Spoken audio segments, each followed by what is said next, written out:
I need to fix some stripped out threads in some aluminum. It's actually in a Holley Fuel Bowl. One of the screws that holds the accelerator pump in place actually pulled the threads out. So here's how I'm gonna fix it. So what I'm gonna be using is a HELICOIL kit. Now what that means is I have to drill out the hole where the old threads were and then tap that hole for one of these stainless steel threaded inserts. In this case, it's a tiny 632 stainless steel threaded insert. And these are meant for use in softer materials like aluminum. So I'm gonna take my fuel bowl and I'm gonna chuck it up in my drill press just to make sure everything stays nice and straight. You don't have to have a drill press. You can do this with a hand drill. You just gotta be more careful making sure that you get that hole nice and straight. Something else to consider is the amount of material that you have. In this case, you can see there's plenty of meat around these holes. So I have room. You know, if this was like a thinner wall, you might want to probably just consider possibly replacing it. But in this case, there's plenty of material to drill out. I'm not going to be drilling out the hole much larger. The HELICOIL kit comes with the threaded inserts. It comes with the drill bit that you need and the tap. So let's get over to the drill press. I'll get this thing all lined up and I'll take you through the process. So here's my setup. I went ahead and I got the fuel bowl in a vise that's clamped in my drill press. I taped off everywhere on the fuel bowl just to keep metal shavings from getting anywhere inside. Just makes cleanup super simple. I don't have to worry about trying to get any possible aluminum shavings out of the fuel bowl. So the only thing that's not taped off is the one hole that I'm drilling. The drill bit, I taped off the depth of the hole on the drill bit so that I have a visual reference to make sure that I don't go too deep.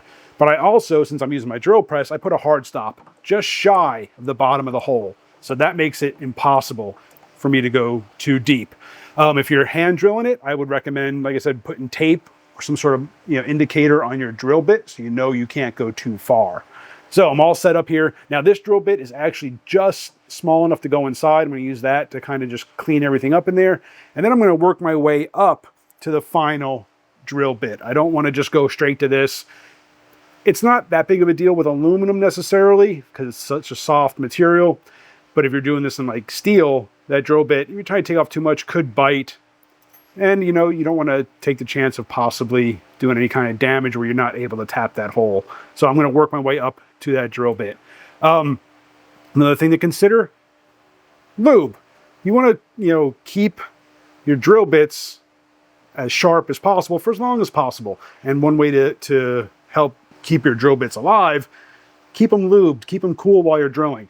Not so much a concern with aluminum as it is steel, but I'm a fan of using lube anytime that I'm drilling into basically anything. And when it comes to the lube that I love, it's this Anchor lube. This is a water-based lubricant instead of an oil-based, like something like 3-in-1 oil. This used to, I grew up with my dad using this stuff as a cutting oil, and I used it for a long time until I found Anchor lube.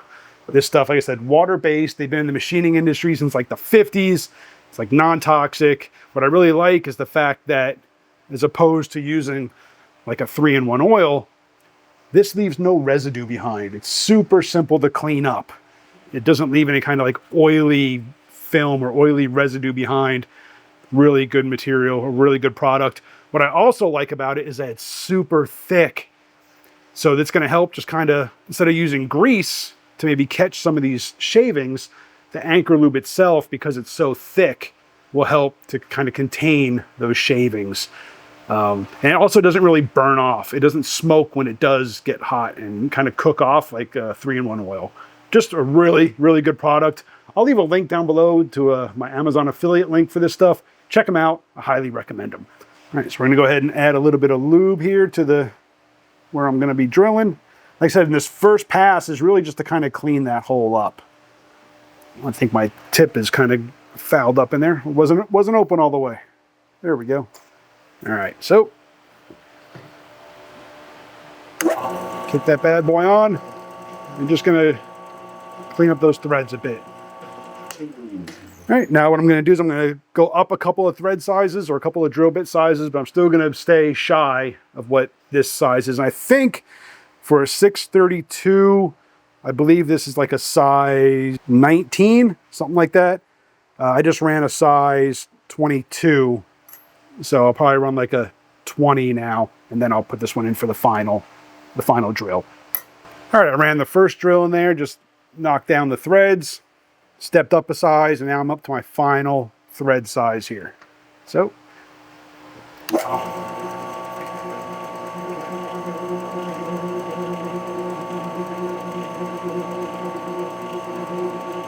there we go.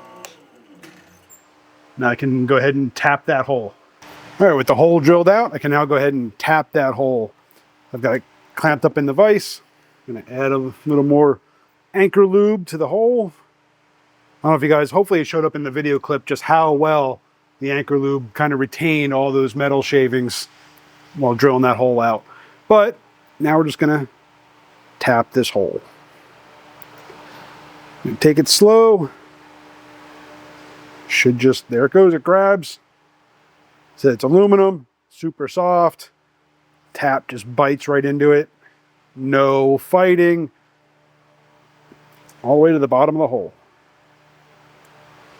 There we go.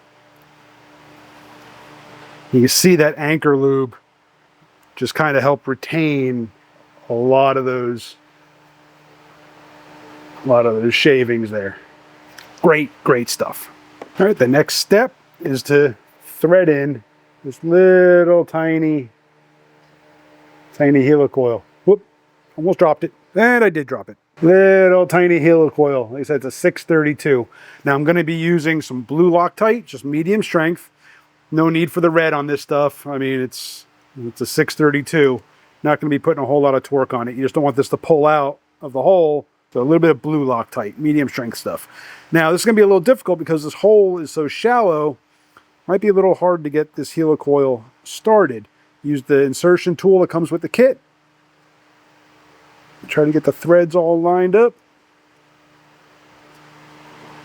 There we go. And just thread it into place like a screw. Get it all the way down so it's beyond the top, because you don't want to have the helicoil interfere with the seal of the accelerator valve gasket. All right, that's all the way in.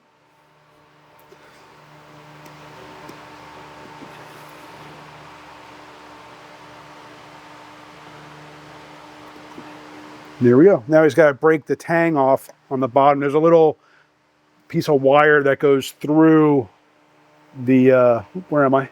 Little tang that goes through the tool itself, so that piece needs to be broken off for the screw to go all the way in. And with the repair done, we can go ahead and reassemble the accelerator valve. Get that screw in there.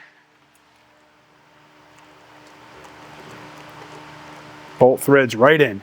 And there you go, guys. It's really just as simple as that. You take your time, pay attention to what you're doing, and you can make a simple repair like this and not have to go out and buy a new thing like a fuel bowl just because you strip some threads out. Really appreciate you guys for watching. Hit that subscribe, hit the bell. See you on the next one.